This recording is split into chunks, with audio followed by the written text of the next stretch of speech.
Şehla gözlük, hay yüzlük canone, gözlerini oynatma her yana. Sana kalbim kıldım ben havale, oyla beni sen kıldın avare. Şehla gözlük, ay yüzlük canone, gözlerini oynatma her yana. Sana kalbim kıldım ben havale, oyla beni sen kıldın avare. Gözümün içide oylap seni keçide, min bir hikayegen tolgan aslime betide. Yazgan küylürüm sen üçün, turmuşta sensiz gülmedim. Senin deniz kıldım mükemmel menin kelgüsüm. Ben size eslep koyman ötken günlerini, sensiz güzellerin her bir takdirlerini.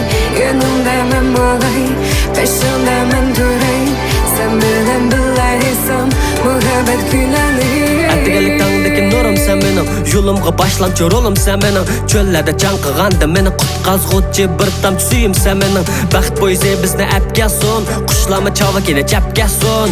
Yuragingni topshig'im manga barcha baxtlik tapga son.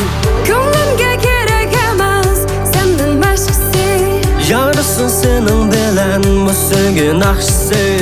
menga kerak emas sendan yaxshi.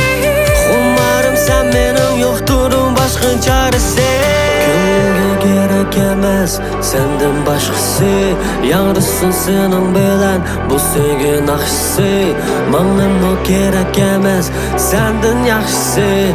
Umarım sen benim yoktur başka çaresi. Arlığımız boldu bizge sunak jenim, seni oylap kundu ot bıraktı men. Sen bilsen ang toğır tanla, sen tarafki men elip kadem. Günemeymen sen yok şehirge, ötemeymen sen yok seherde. Bir kolğumum men aşık, bir nasını suyum ben. Gözlük, ay yüzlük canana, gözlerini oynatma her yana.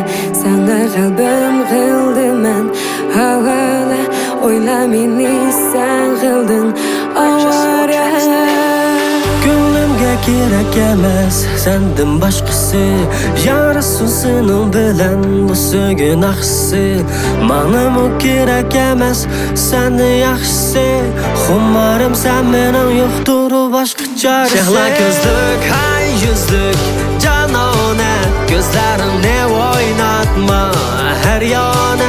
Sana kalbim kıldım ben havale, oyla beni sen